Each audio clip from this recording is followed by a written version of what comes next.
Assalamualaikum warahmatullahi wabarakatuh. Selamat pagi. Perkenalkan, nama saya Mulyanti.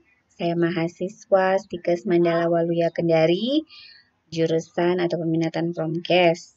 Nah, kali ini saya diberikan tugas untuk memberikan penjelasan kepada semua masyarakat terkait dengan Promkes pada tingkat promotif, preventif, dan rehabilitatif terkait dengan COVID-19 yang lagi marak saat ini. Nah, tugas saya ini terkait dengan mata kuliah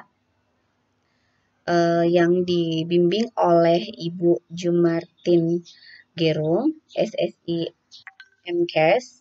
Nah, di sini saya langsung jelaskan saja ya, bahwasanya terkait dengan PKRS di rumah sakit dengan promosi pada tingkat promotif, preventif, dan rehabilitatif mengenai COVID-19, kita dapat lihat bahwasanya saya akan membahas terkait 5 ruang lingkup pembahasan di sini.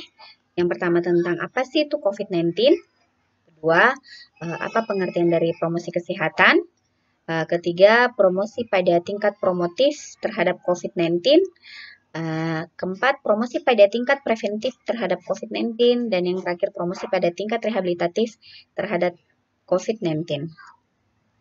Nah, apa sih itu COVID-19? COVID-19 atau virus corona atau Severe Acute Respiration Syndrome Coronavirus 2 atau biasa disebut dengan SARS-CoV-2 adalah virus yang menyerang sistem pernafasan.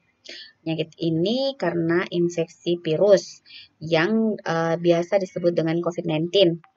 Virus corona bisa menyebabkan gangguan ringan pada sistem pernafasan, infeksi paru-paru yang berat sampai dengan kematian. Nah, pengertian dari promosi kesehatan, menurut WHO, promosi kesehatan sebagai proses untuk meningkatkan kemampuan masyarakat dalam memelihara dan meningkatkan kesehatannya. Selain itu, untuk mencapai derajat kesehatan yang sempurna, baik fisik, mental, sosial masyarakat harus mampu mengenal, mewujudkan aspirasinya, kebutuhannya, serta mampu mengubah dan mengatasi lingkungannya.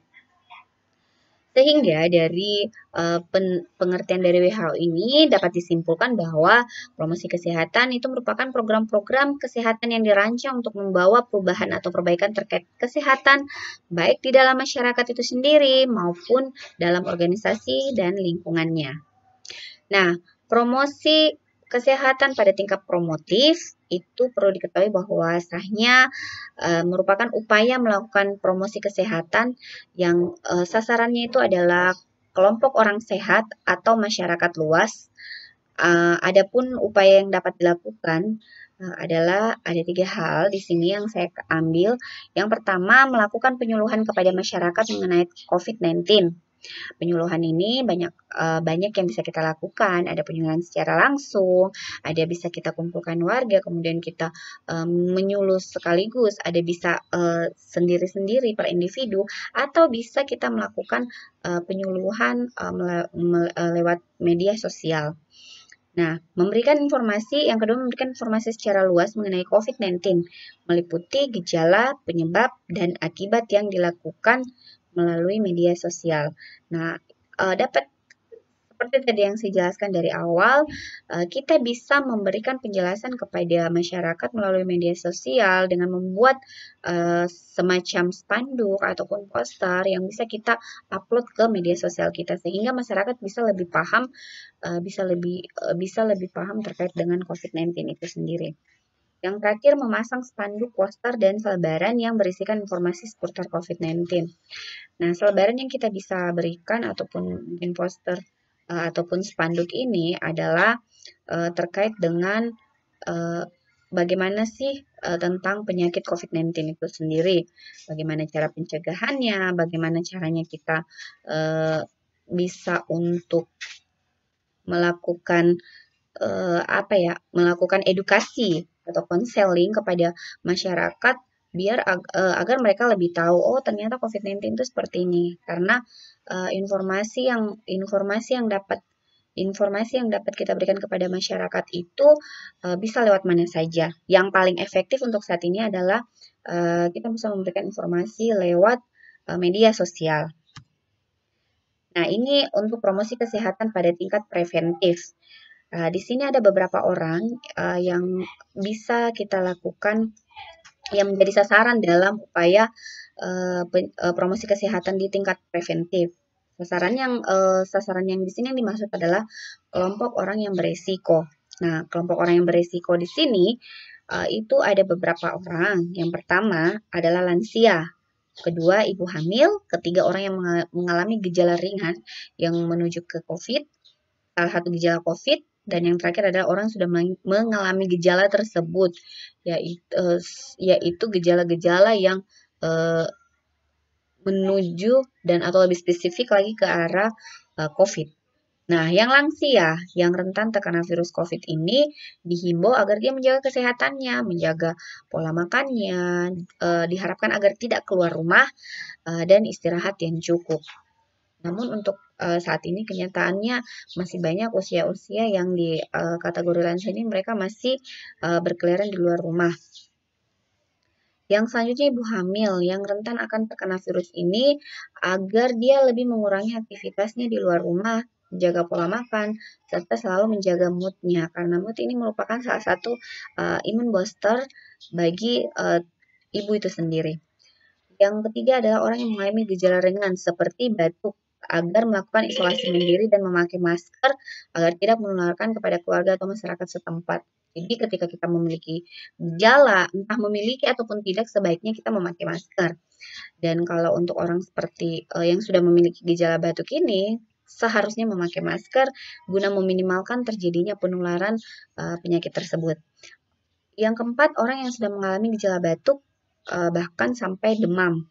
Nah, sebaiknya ini dia mencari pertolongan sesegera mungkin di fasilitas pelayanan kesehatan, ya bukan di fasilitas non pelayanan kesehatan. Dengan di mana dia harus mengikuti protokol kesehatan seperti memakai masker jika jika dia keluar untuk mencari pertolongan, melindungi menjaga jarak antara satu dengan orang yang lainnya.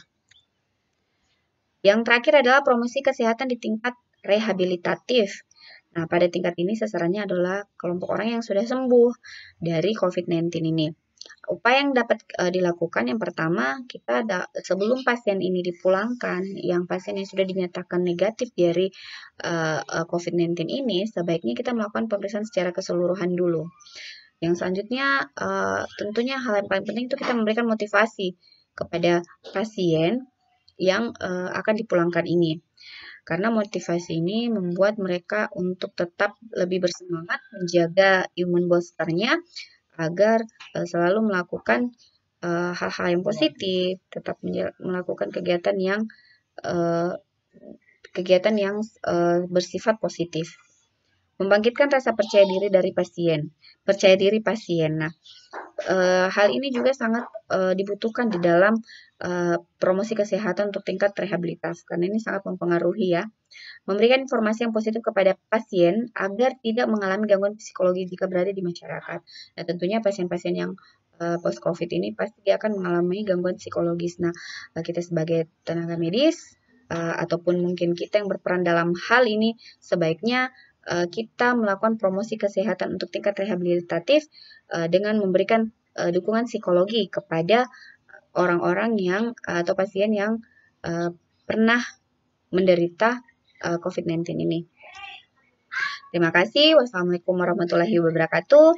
Itu saja paparan dari saya. Semoga paparan ini bisa menambah ilmu bagi yang menonton, menambah ilmu bagi yang menyimak. Dan pesan saya selalu hidup sehat dengan berpikir positif dan berperilaku hidup bersih dan sehat.